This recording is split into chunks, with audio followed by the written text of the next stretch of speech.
Hello. This is Christina Barr. You're watching Black Tea News.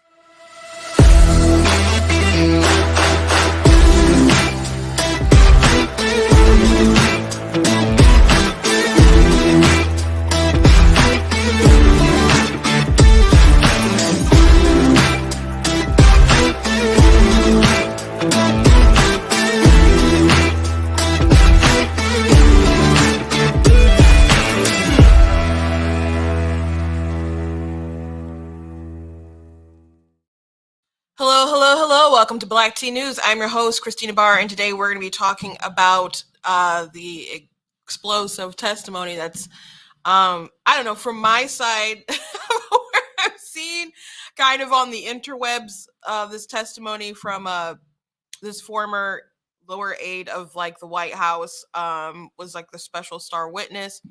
And she told a testimony and some pretty wild things about Trump, how he was so angry he tried to grab the wheel of the Secret Service car that he was in and tried to, I guess, drive himself to the Capitol, saying, "I'm the president, B," and all kinds of other explicit language, I suppose. There's a couple of problems with this. It's like a secondhand account. Who testified wasn't there, and also everyone apparently else says it didn't happen. So it's kind of a he said, she said, but she wasn't even there kind of situation. So it's drawing criticism to the rest of her testimony, because if this thing that is so explosive isn't true, then what else is true? And there's been some funny memes in my sort of circle, but talking to some other people, there are some Republicans that are moderate and have heard this and are angry, very angry at the former president. And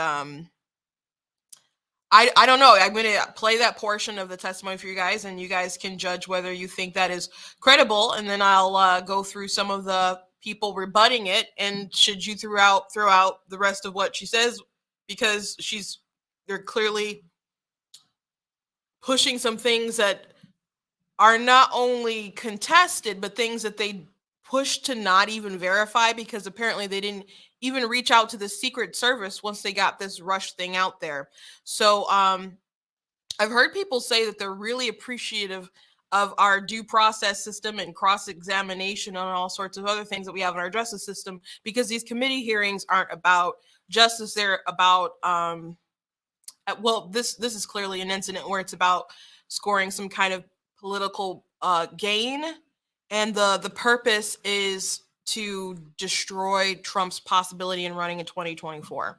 So though it's not getting the spectacular ratings that they hoped it would have when they originally decided to do these primetime hearings, which is like unheard of, there could be enough people out there that are just like, this is way too much drama, and decide not to get on the Trump train. So we'll talk about that today. Also, Disney Plus, according to Variety, I think it's should be out today. The Disney Plus's Baymax is a spinoff of Big Hero 6, and they have a scene where there is a trans person buying tampons. So that's not something you see all the time in a kids movie. And from what I saw, it's supposed to be rated G from what I researched and looked up. So it's supposed to be for all ages. I just kind of think that's a weird thing to have in a kid's film. So we'll talk about that. And Wanda Sykes was on Colbert's show talking about how we should be able to just ignore everyone else in the country, because New York and California are the ones that are important. And I'm not kidding. I think that wasn't a joke. We'll watch it together. We'll watch it together. Before we get into all that, I want to encourage you guys to go to blacktnews.com, check out different content on the website that I've posted at different articles, which I've already posted an article about the Baymax thing. I was working on one right before I went live, right to start getting ready for it, because some people had some choice words for me. Someone called me the C word, if you know what that is. I was going to use an abbreviation, but if you don't know what I mean by the C word, you probably won't get the abbreviation. So just use your imagination, think really hard. But and I'm said sarcastically, "Oh, aren't you a feminist icon?" and reply. And you can go to my Facebook page, know what I'm talking about. Maybe you already do. And then they replied, and this comment isn't there because it was reported, so I don't think it's still there. The This exchange anyway, but the you can see the he called me because I screenshot it. And he said, "Well, you're not an icon, and Black conservatives aren't taken seriously." And it's interesting because we're almost a week up on the anniversary of Roe v. Wade being overturned, and people clearly are taking Clarence Thomas very seriously because they seriously hate him. Lori Lightfoot said F Clarence Thomas at an event, like a concert, to the people out there. I'm like, you morons, what has Lori Lightfoot done for you that is good, especially Black people in Chicago or any Democrat leadership, let's be frank, or any of these major cities that house a lot of minorities where there's high crime and rents high and just all kinds of other things that aren't good for people overall. But that's the kind of leadership that they keep voting for. And some Black conservative friends of mine online were just noting that how awful some people are to Clarence Thomas. People are calling him the N-word. People are calling Uncle Clarence, like Uncle Tom. Samuel L. Jackson, who literally played Steven in Django, said that about him. So I think it's obvious that Black conservatives are taken seriously, and we're seriously hated, and for good reason. Not, and I don't say good reason because you should hate Black conservatives, but it's obvious that we're triggering people for the right reasons. Clarence Thomas, he once said that he would stop doing his job when he starts doing it as poorly as the press does theirs. He's doing a good job. And Sotomayor stuck up for him and said he was he's out of all the justices, he's the one who knows everybody's name. He's kind, he's compassionate, said the best things about him. So it was so sweet. Everyone who knows him, he knows he's like a barrel full of laughs. He has a bright smile, but he wasn't always that man. Apparently, within his history, he was once like a radical, very angry, bitter man, and he had a conversion that led him to being this nicer, more sensible man, and that led him to conservatism. Now, he could have been like a bitter communist folk on the left, but that's not what happened. Thankfully, he had a journey, and someone who we have to thank for that is Thomas Sowell. Apparently, I didn't know that. Just looking up some more stuff about Clarence Thomas, I'm like, man, Sowell is a national freaking treasure. And by the way, Sowell was a liberal once, and then he just kept living life and researching and realizing that sort of world didn't make sense. So they're afraid of the sort of power and influence that men like that have. And I love that people are ticked off when I speak my mind. They try to call me a grifter and all sorts of other things. I'm just speaking my mind, not trying to be the representative of Black America or anything like that. I'm just speaking my mind, sharing my perspective. I don't agree with everybody on my side. I don't agree with everyone that I live with. I'm just sharing my perspective, and it threatens and it bothers people. That is a you problem. It is not a me problem. So anyway, I was sort of articulating my thoughts about that. So make sure that you're going to the website and checking out different articles that we have, signing up on different email lists, and you can check out different merchandise that we have that really does help out when you decide to get different merch. We have the Roe v. Wade, Roe and Casey is aborted shirts. We also have Life Wins, and it's got the full rainbow, not that discount rainbow out there. It also has like a scripture in Genesis, like around the heart, but you probably can't see in the picture. But you guys can check out that stuff in the store. Got all the other kind of merchandise, like the Trump 2024 Make Crack Whack Again shirt. Got a lot of different gender stuff. The You Are Not That Special.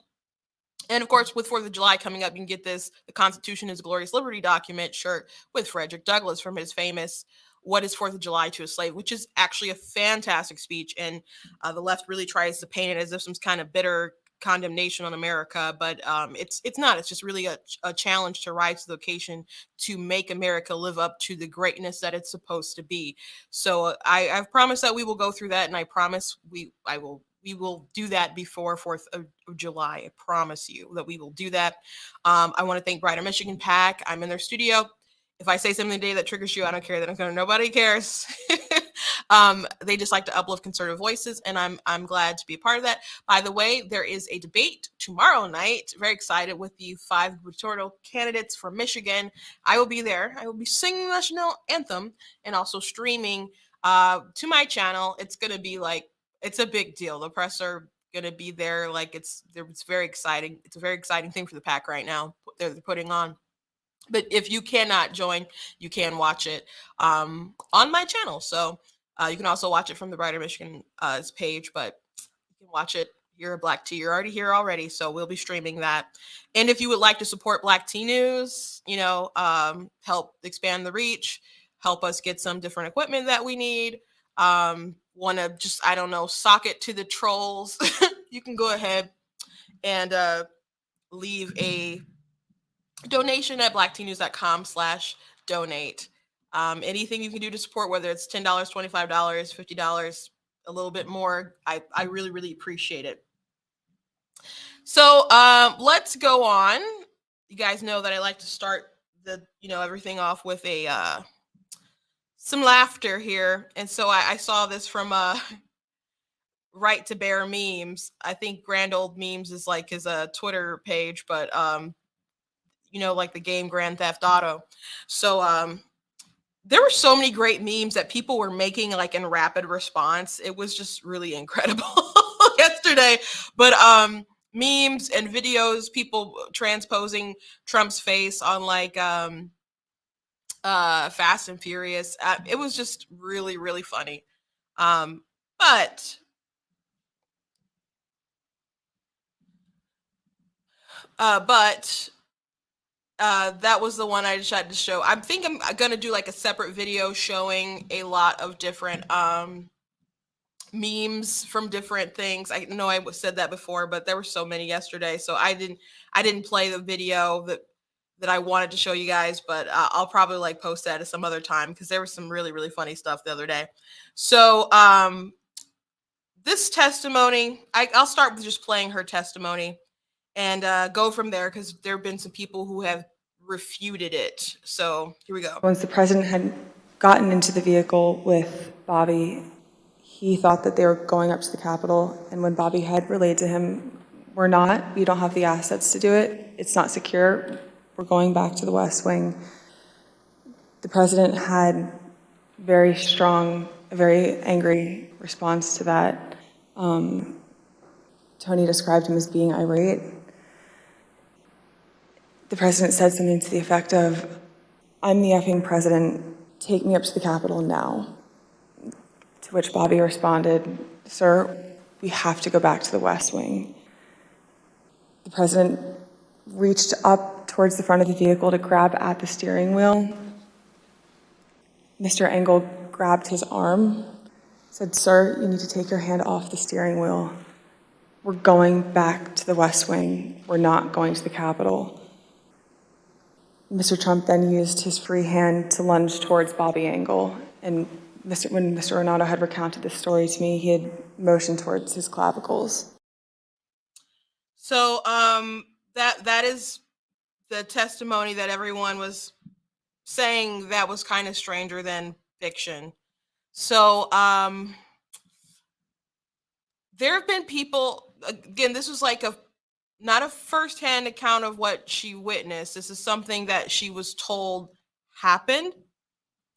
And there are some people who've been saying that she was likened her to an Amber Heard 2.0, Jussie Smollett. So the right side of the aisle, at least on the interwebs from what I've been observing, have, and not just even people on the right. I saw people were like, "I'm not a Trumper, but this doesn't sound like it's passing the sniff test." It's just a little out there. But if you already don't care for Trump too much and you hear that sort of stuff, I th- you, I don't you might have bought it and been like, "Oh gosh, I knew he was that radical crazy man." So some people were dunking on David French the other day, and David French wasn't he the one who's like during 2016 he was gonna run for president or thought about running for president, and they had the National Review against Donald Trump or something. So anyway, he's been an anti-Trumper forever now. But he had an interesting sort of tweet process and what he decided to write, and Mike Cernovich was pointing out some weird thinking from him, because at first he said Cassidy Hutchinson is exposing the abject cowardice of weakness of the majority of the GOP Congress. She's putting them to shame. So that's what he had said earlier. But then there was, like, these accounts that a source close to the Secret Service tells me both Bobby Engel, the lead agent, and the presidential limousine SUV driver are prepared to testify under oath that neither man was assaulted and that Mr. Trump never lunged for the steering wheel. And here's another report. Tony Ornado is denying that he told Cassidy Hutchinson Trump grabbed the steering wheel in a presidential vehicle on January 6th or lunged at a fellow agent. A USSS official tells Johns Campbell. CNN confirms that Ornado and Inger are prepared to testify that neither incident occurred. So that's interesting. And so at first there was a couple of reports saying that people were prepared to testify that, that what she's saying wasn't true, and they didn't tell her that. Again, she didn't witness it. These are things that she was told and conveyed. And I don't know if it kind of seems like a weird thing for a head of security person to kind of just dump all this stuff on like a staffer like that. But people can talk, and I don't know. Project Veritas doesn't get anyone to talk. You get a drink in him, I suppose. So but they're willing to go on the record and say what she said, which is hearsay, didn't happen. And so then David French said, as a legal matter, if you're focusing on the contested allegation of lunging and choking, you're focusing on the wrong thing. There was a different evidence that matters far more, and it's directly relevant to the potential prosecution. Bruh. So, like, the lie doesn't matter, guys. It doesn't matter at least a little bit, because it makes her seem not credible. Isn't her credibility what's on the line? Also, it was contested to something about a memo that she claimed that she wrote, which she didn't write because someone else actually wrote the memo. In ABC News reported Trump White House attorney disputes Cassidy Hutchins' testimony about the handwritten note. Former Trump White House lawyer Eric Hirschman is claiming that the handwritten note regarding a potential statement for then President Donald Trump to release during the January 6th attack on the Capitol was written by him during a meeting at the White House that afternoon, and not by the White House aide Cassidy Hutchinson. Sources familiar with the matter tells ABC News. At Tuesday, January 6th committee hearing, Rep. Liz Cheney displayed the handwritten note, which Hutchinson testified that she wrote after Trump chief of staff Mark Meadows handed her a note card and pen to take his dictation. Sources familiar with the matter said that Hirschman had previously told the committee that he had penned the note. So they asked her, like, is this your handwriting? She said yes, and they have a note that someone else claimed that was their note. So there's even a dispute about that note. So I mean, the note exists, so someone wrote it, but it just seems like a weird thing to have to be disputed about, especially since it was already within the committee that this thing already happened. So there's that, but you do have people within the Secret Service who said that they never even reached out to confirm whether her testimony that she just said was true. Now, why would because when people started disputing the story, and I am like, okay, people are saying that they wouldn't do it, and then Politico, CNN, like the major news stories that have no love for Trump started reporting that there are people who were there who actually would have been involved in a situation that said that they would dispute it. So I'm like, okay, this isn't like right wing folk land just saying stuff. Like this is stuff that's coming out in like mainstream news. And so people are also like, shouldn't there already be like some kind of testimony that would probably, well, that should either corroborate or conflict with what she was saying? And if so, why wouldn't they have that sort of evidence? And so people were just kind of remarking how these sort of hearings are so unfair because all it's designed to do is to just damn Trump. And I'm not saying there aren't things in there to be like, I didn't like that, you know, that he didn't make the right decisions or anything like that. I'm not trying to say that, but like, imagine watching like the Johnny Depp Amber Heard trial and only having Amber Heard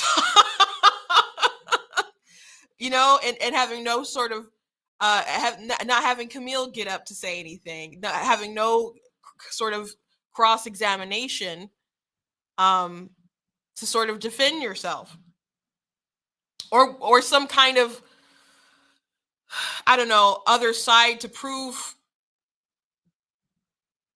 that there's just no sort of justice in this sort of thing. It's just clearly a political sort of end game here with the hearing. And again, it is weird that they did a lot of the stuff prime time. It's really unusual. It's not getting the sort of ratings that they want, but is it maybe hitting people who would be reluctant Trump voters? I think I wasn't so I wasn't thinking so much about that, but I had a conversation with someone earlier and they're like, oh no, people are upset. They're hearing stories about him throwing food and choking people out and etc.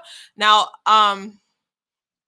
to me, that sounds, I'm not gonna say I can imagine him getting upset like throwing food, but reaching over and taking the wheel of the car while you're with the Secret Service. And I mean, he's like a big guy who'd be like in the back and then just and choking the secret. That doesn't sound logistically like a thing. Like, just doesn't really pass the sniff test. And there's people who are saying it didn't happen. And it's really suspicious with this committee that is supposed to be trying to get to the truth that they didn't even reach out to the Secret Service. So Politico reported that the January 6th committee didn't reach out before the testimony. The agency says it got no outreach for the 10 days before the committee aired testimony about Donald Trump's behavior in the presidential vehicle on January 6th. Isn't that suspicious? Isn't that weird? um, I just think that's a little weird. I think it's a little strange. So you tell me, do you buy all this stuff? Do you buy all this stuff?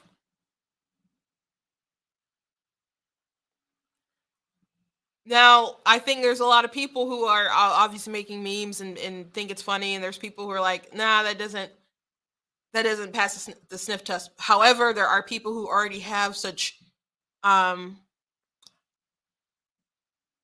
some people, I'll say bias, with so many people who believe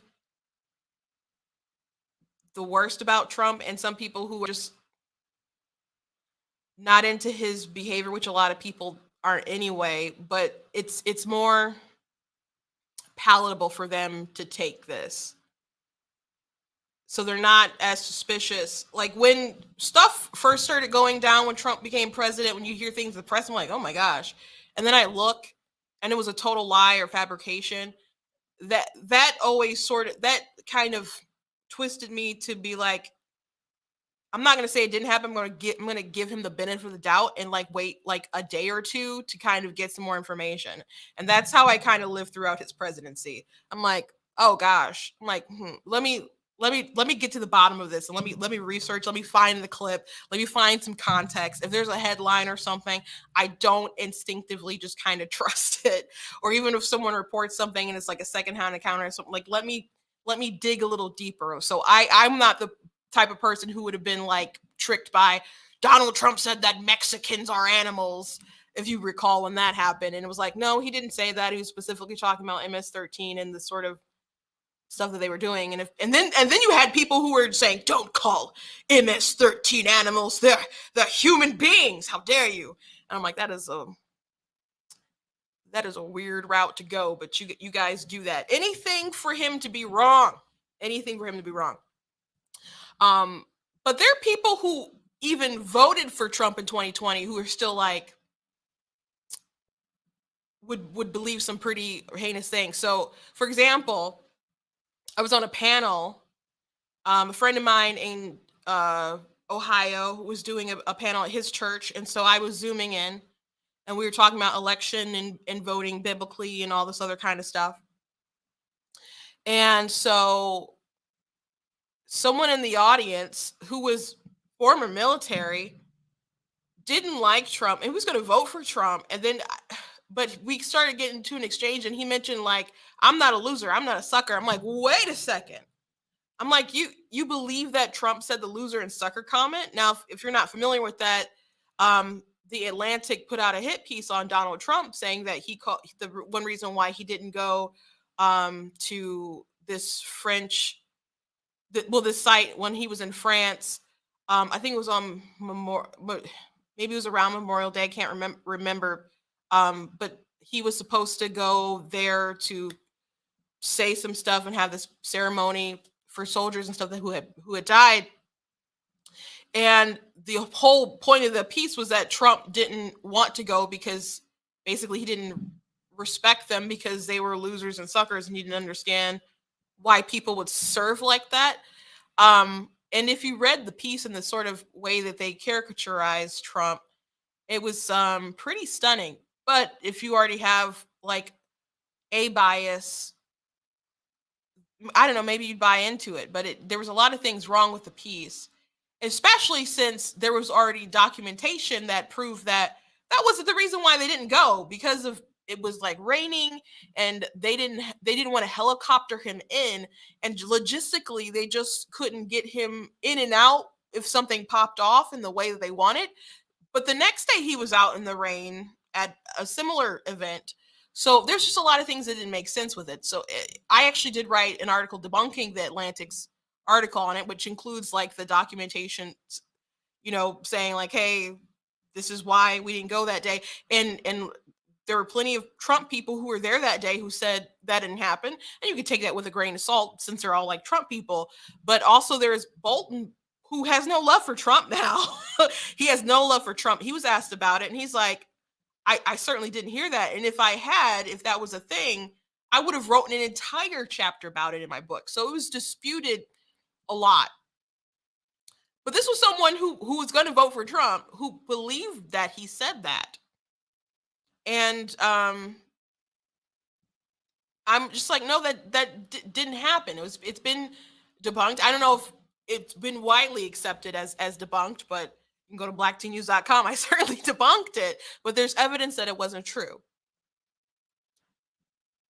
So I think there's going to be enough people who are maybe a little sick of the Trump ride, who certainly voted for him because he was way better than Biden, way better than any Democrat, because they don't fit their ideology, Some the other day would try to say like, oh, you Christians, why'd you vote for Trump? I'm like, what was my other option? Am I supposed to vote for the people who are like for 9-month abortion? Are you kidding me? Like, what are my options? The guy who's like, who I see is like a very imperfect person, but at least is willing to protect what I believe and is going to accomplish for the most part what I want done, or the people who absolutely despise me. Like, what? This isn't a hard decision at all in the least bit.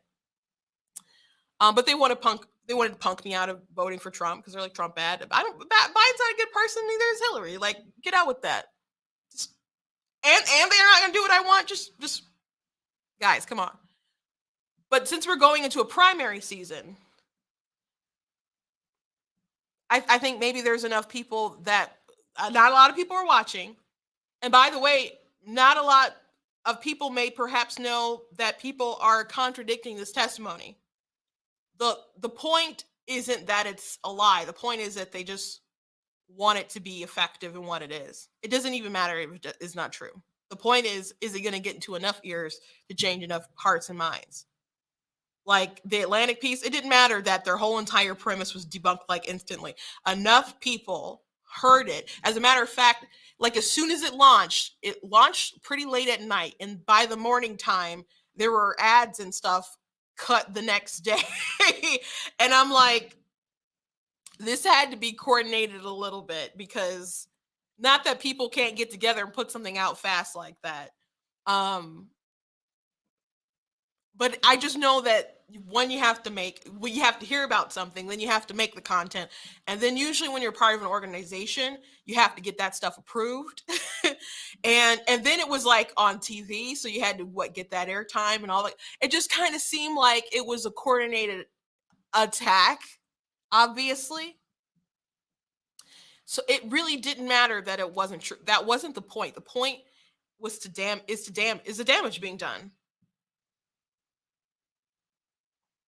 Like, it didn't matter that Hunter Biden's laptop was real. It didn't matter that the the Post did nothing wrong when they tweeted about it, that it wasn't hacked materials, that it was legally obtained. They had all these people come together from intelligence agencies and say, oh, this is like Russian disinformation. Obviously not true. And those people still go on talk shows, and those people are still respected within the elitist circles, because they did what they were told. They did what was demanded of them to convince enough people to look away from the truth. So if everyone rejects this thing, and maybe or if most people reject it, it doesn't matter if most people reject it. They just need a couple people. They just need enough people. The whole thing is about Trump not being the nominee in 2024. And he's still, at this point in time, I saw a poll earlier today where he's still like the top dog, and DeSantis is, I think he was still like in the 50s, and DeSantis was like at 22% or something like that in the poll. And other people will climb. I think right now DeSantis is the only other person that makes sense in the numbers, but there will be other people who are moderate.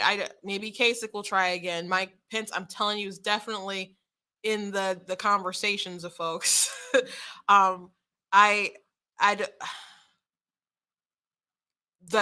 He's not gonna get a lot of like moderate crossover. People hated him more than they hated Trump. That's one reason why people said they didn't want to impeach him, because they're like, Mike Pence actually believes this stuff. We can't have him there.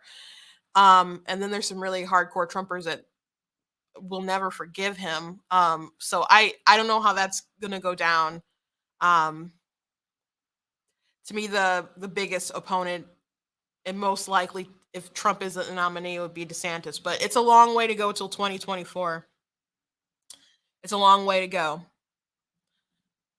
But this was obviously meant to hurt Trump, and I don't know. Maybe enough people will believe this sort of stuff. And the point of it being true or not, it really doesn't matter. The committee, if the committee cared about getting it right, they would have at least contacted the Secret Service and reached out to these people that she claimed to at least get the story corroborated before airing it to everyone. So the truth isn't what's relevant or what matters to these folks. Okay. I'm going to move on. So Disney's Baymax, which is a sequel to or spinoff of Big Hero 6, which Big Hero 6, I think it came out about maybe 8 years ago. Wasn't I think it won an Oscar for something. And it was a pretty good movie. It was kind of more underrated. Baymax is a beloved character in the film.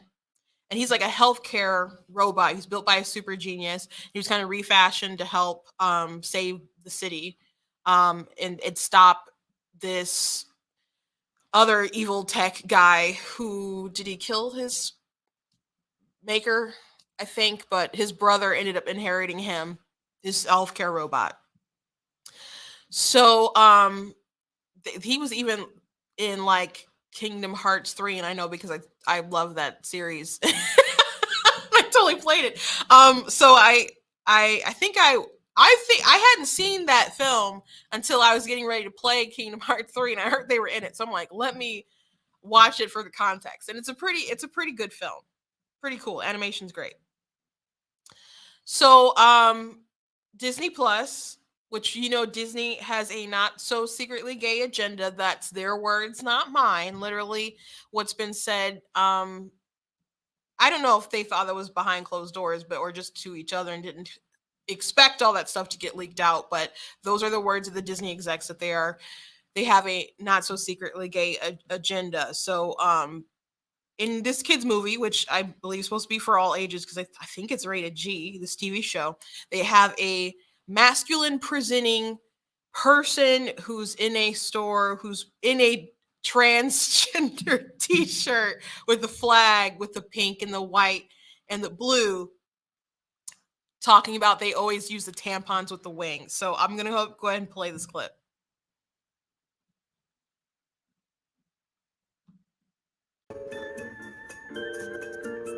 Excuse me, which of these products would you recommend? Oh, well, these are the tampons I usually use. Thank you. I prefer pads. They're more comfortable for me. Thank you. I always get the ones with wings. Thank you. Get them scented and bleach-free if you can. Thank you. Yo, my daughter loves these. Thank you. These might be easier if it's her first period. Thank These are really environmentally friendly. So that's the clip. So I believe that it is out. When I read an article on Variety the other day, it said it was supposed to be out today. So that's a thing. Chris Rufo posted that last night. He said it was leaked. So I guess someone like sent him that clip in advance. Just let people know what they're putting in there. So a lot of parents are really puzzled by this. And people are sad because Baymax is pretty beloved to a lot of people. Some people are like, oh, a healthcare robot is helping people. Ooh, look at that. Like, trying to downplay it. Obviously, they wanted to know that there was a person, a trans person, because they're wearing the shirt. And but some parents were like, put aside the whole like gender identity ideology and stuff that they're obviously trying to push. Like, why did you put like a period scene in there? And there's some parents who didn't like the Turning Red film, I heard, which I haven't seen. I haven't watched Disney anything in a while, and I don't plan to. But there was it was about a young woman coming of age, and she kept turning into some kind of panda or something when she got emotional. And she came on her period or something, and so some adults didn't love that. Now, just because something is a cartoon doesn't mean that it is for all kids, that it is and it's age appropriate for your kids. And at this point in time, parents should just not trust that what you put in front of your kids, even if it's supposed to be kid friendly, is going to be kid friendly, because what you deem as kid friendly may not be what everyone else deems kid friendly at this point of time.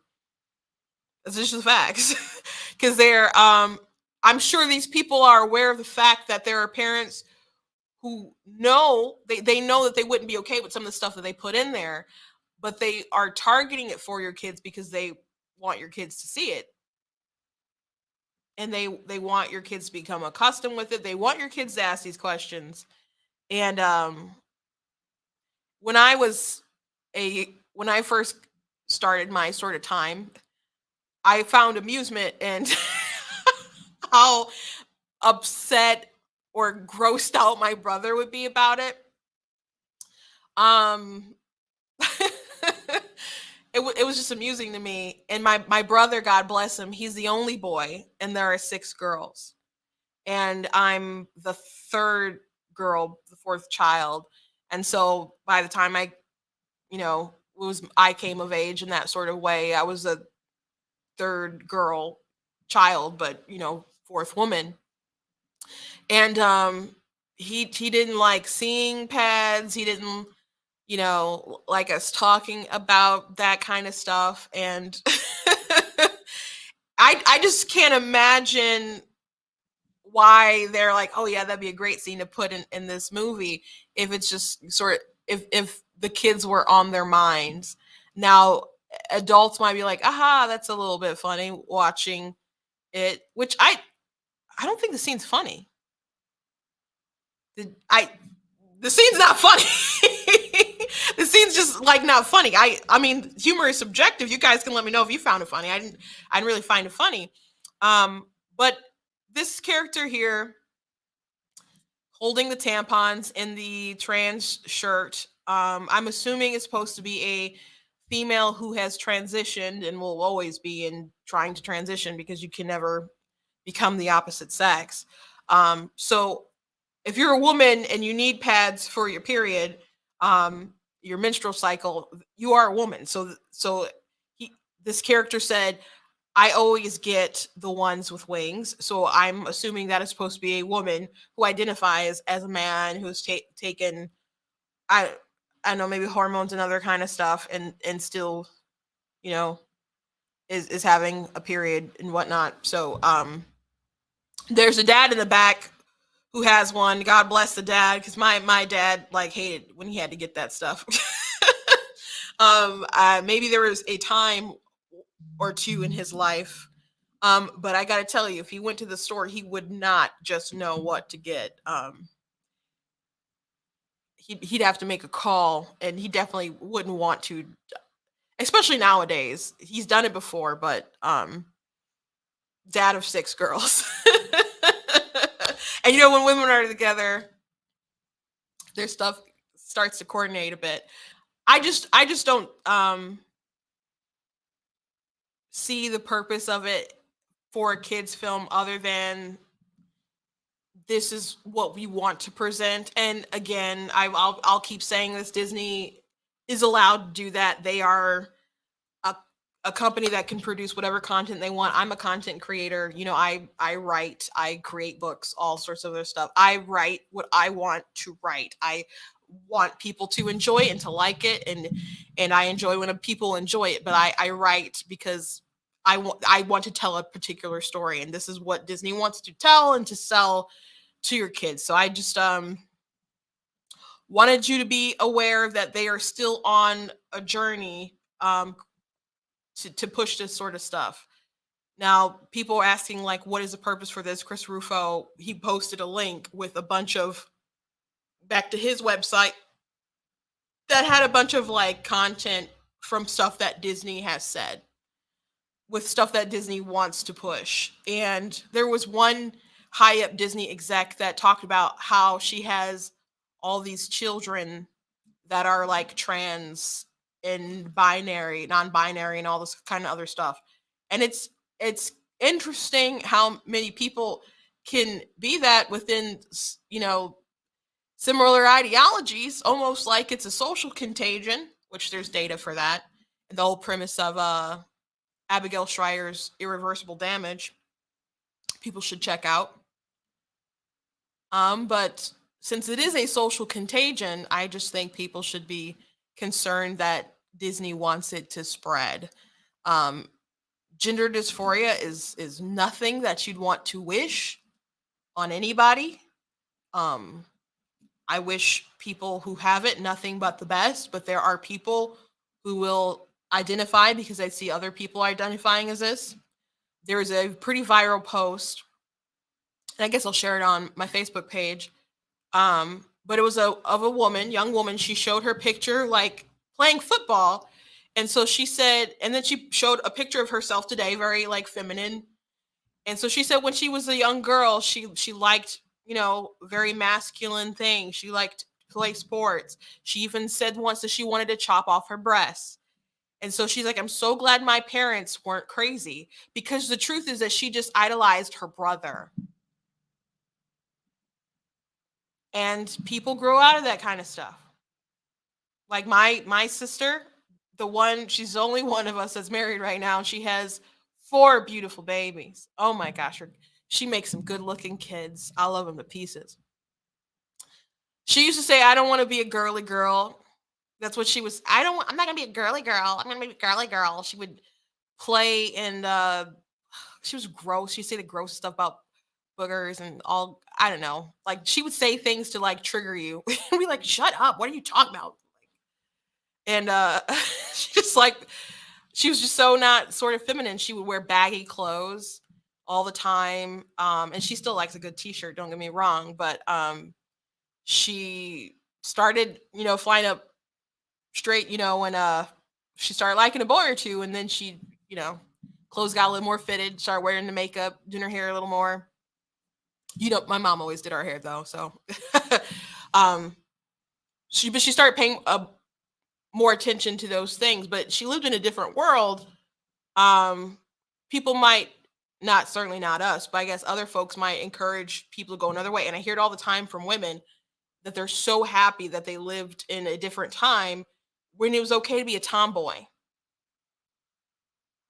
When it was okay to be a tomboy, but that's just not the ideology of today. So I don't know, another big miss from Disney. People are really upset that this beloved characters, they're like, no, leave him alone, leave him alone. They've already done it. The damage is already done.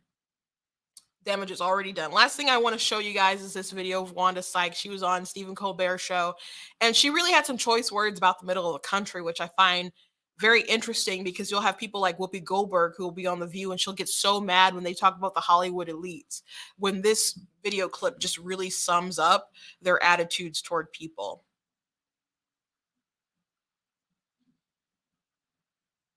How you doing? I'm a black gay woman and I have a daughter, so I'm not doing so well right now.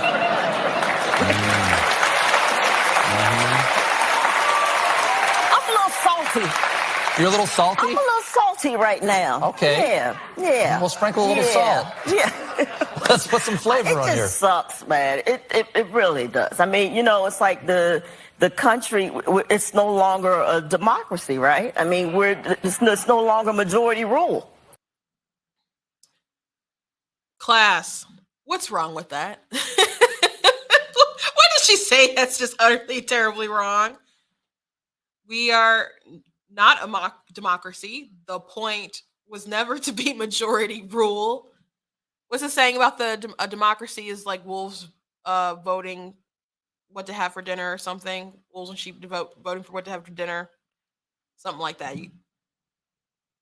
We're not designed to be a democracy. We're designed to be able to protect the voices of the minority. And as someone who started off with, I'm a marginalized person. She's like, I'm a black gay woman. So she's playing her marginalized card, right? And she mentioned those things because of Roe v. Wade and the possibility, they said, of like Obergefell and stuff going down. But she's on the totem pole, the hierarchy of oppressed. But these people don't appreciate the fact that this country is supposed to protect minority voices. Let's go on. No, certainly not right? in the Senate, certainly not in the representation on the Supreme Court. It's not. Okay, so he said certainly not in the Senate, certainly not Supreme Court. So the Supreme Court is not supposed to care about the will of the popular vote, the will of the people. They're not supposed to be down with the times. That's not what they're supposed to do. They are supposed to look at the Constitution and go by that. They're supposed to look at the legality of stuff that comes their way, and if it's unconstitutional, it's got to get struck down. Roe v. Wade, everyone who's honest, who knows anything about the law, can acknowledge that there were issues with it. I'll keep saying this, Roe v. Wade was aborted because it wasn't viable without the Constitution. That is why it is gone. That is why it's gone. As a matter of fact, no one gave a good reason why it should stay. They don't even know why they want to stay, other than the fact that they want to protect abortion. And they don't want to have to argue for it like state to state. It was their security blanket. It's been ripped from them. That's their issue. But it wasn't. It didn't have a good legal standing. So there's that. The Senate is represented. The people there, it's based off the popular vote of the people states, like the will of Michigan voted for, the two people that we have in there now, Debbie Stabenow and Gary Peters. I didn't vote for them, but it sucks for me. They're there. That was the will of the people, okay? The popular vote. But that they're supposed to represent my state. The Senate represents the states. It's not hard. As a matter of fact, it's not hard and it's not new. He is a grown man who has graduated high school, I assume. Does he not know like basic like civic stuff? Or are they just continuously lying all the time? Like someone has had to have corrected these people. If not in person, I know on Twitter, I know online. It's no longer majority rule. And I mean, it's like these judges that just, they basically lied when they were, during their confirmation hearings, right? Yeah. Especially Kavanaugh. Yeah. No, they didn't lie. They absolutely did not lie. I did post a really good TikTok from a Harvard lawyer on my Facebook page, but no, he went through all their sayings and what they said. Now, did they say it was settled law? Yeah, because it was settled law at the time. Amy Coney Barrett, I think, was just like, when they asked, like, is it a super precedent? Obviously, the fact that everyone has to talk about it all the time lets you know that it's not a super precedent. Because there's a lot of legal issues with Roe v. Wade. So, yes, it was settled law at the time. And you do respect precedents, but that doesn't mean certain precedents aren't overturned or that they shouldn't be overturned if they're not rooted in any sort of legal reasoning. So I know it sucks to lose, but there's not even honesty about why it happened from their side. So how can you be a Supreme Court justice and you just lying? You know what? They had their fingers crossed or something, or what? I mean, it's just a bunch of horse. It really is. Ignorance is off the charts. Yeah.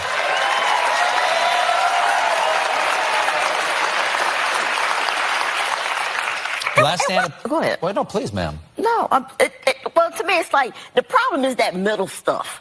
It's those states in the middle, that red stuff. Mm-hmm. Why do they get to tell us what to do when the majority of us live out, New York, California, and we're paying for all this crap, really? I mean, right? Yeah. We're footing the bill. Well, that's the union. It's supposed to be representative democracy, but it turns out to be minority rule right now. Right. But if we fit in the bill, and like California, if it were a country, it'd be the fifth largest, fifth largest economy. So if I'm fitting the bill, know your position. You know what I'm saying? For real. Like, look, if I say, hey, let's go out to dinner, you don't get to pick the restaurant. Just shut up and eat.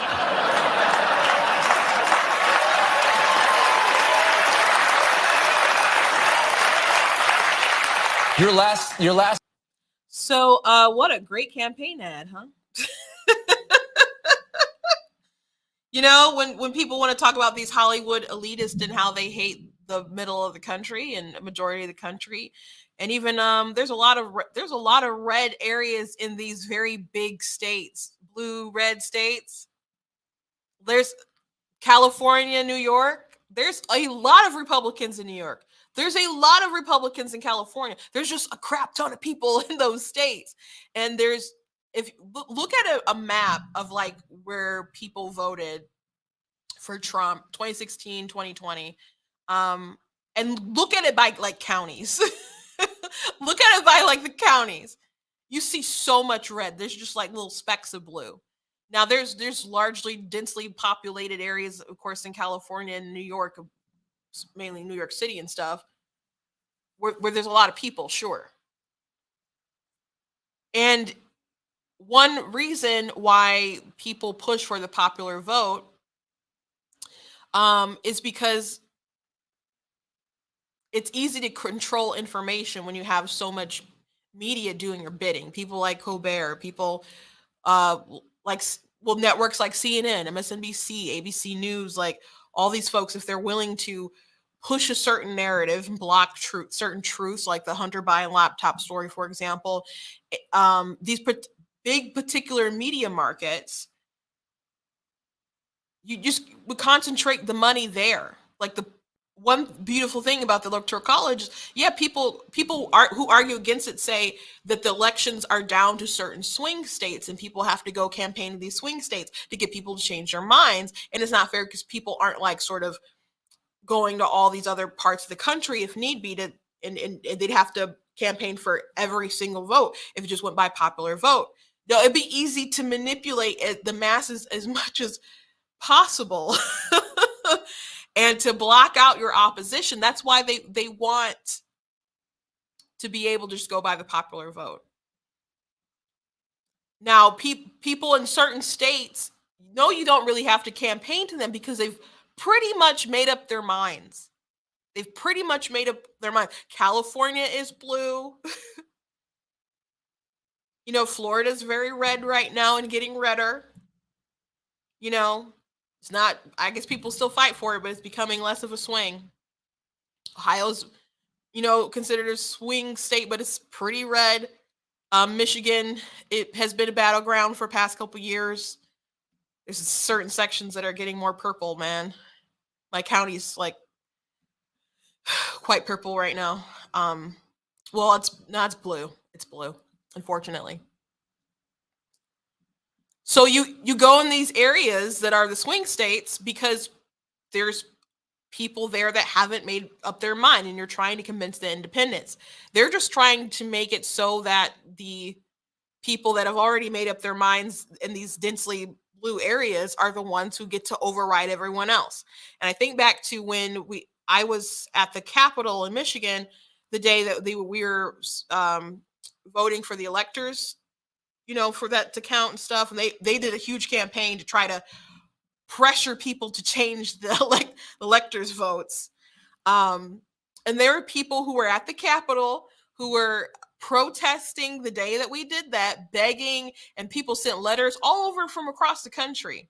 It was not just people from Michigan saying, hey, as a Michigan elector, will you please not do this? There are people from California, New York, all these like heavy blue areas just crying.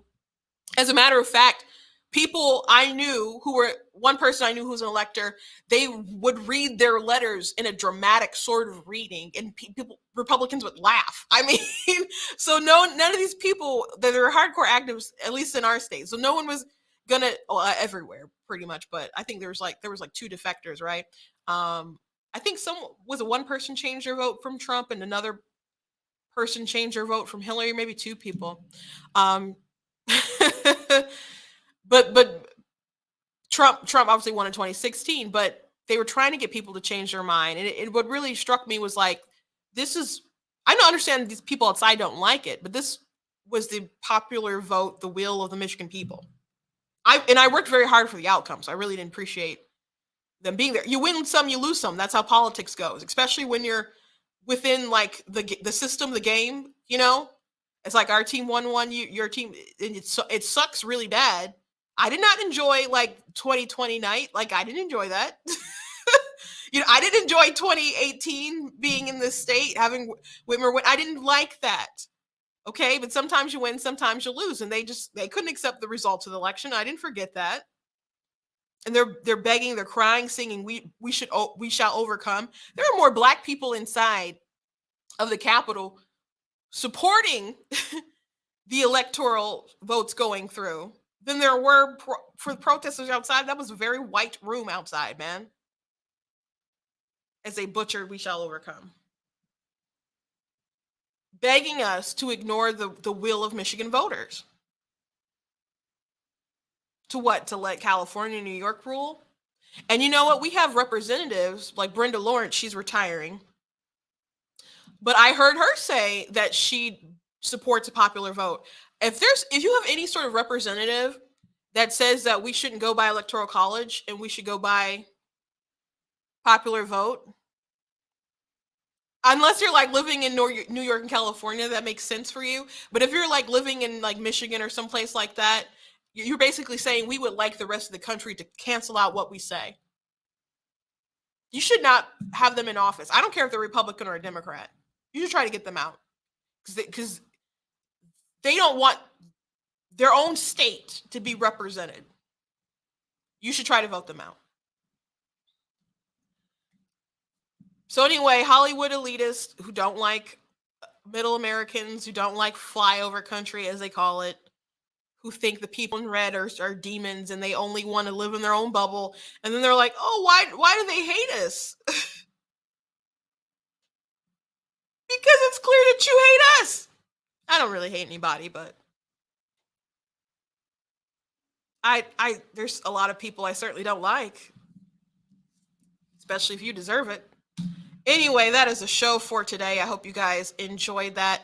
If you like what I do here, go to blacktnews.com/donate. Consider leaving a donation, whatever you guys can do to help. I appreciate that. If you cannot, or I frankly don't want to, you can also still support by, liking and sharing and subscribing, and word of mouth really helps. People understood, like today, there was a troll and I screenshot their stuff. I'm just like, look, if you troll, I'm going to share your stuff. We're gonna dunk on you, and people will say nice things about the page. And someone in the comments is like, it all helps the algorithm. Yep, absolutely, absolutely. I'm gonna use your content for content. So it all helps when you like that, you subscribe, when you say stuff. So I appreciate the interactions. I appreciate people watching live and your comments. And I really, really appreciate people who go the extra mile and they go to the site and they give something. I also do have merchandise you guys can check out on the shop, like the My Money, My Business. A lot of people are talking about Roe v. Wade and how it's not anyone else's opinions, or it's only a woman's body, except blah, blah, blah, between her and her doctor, when it's not true. People are begging for funds, federal funds, to fund this stuff, to fund interstate travel, to go get abortions and all kinds of stuff. They want you to participate. They just want you to shut up and just affirm. That's the thing. These people who are tyrants, who are into a tyrannical government, they're not small government people. They don't want you to mind your business. They are not like libertarians, like only on like one issue. Okay. They truly want you to be involved. They just want you to affirm. They don't want you to question. They don't want you to judge. They just want you to affirm. So don't believe this like it's just between a woman or a doctor.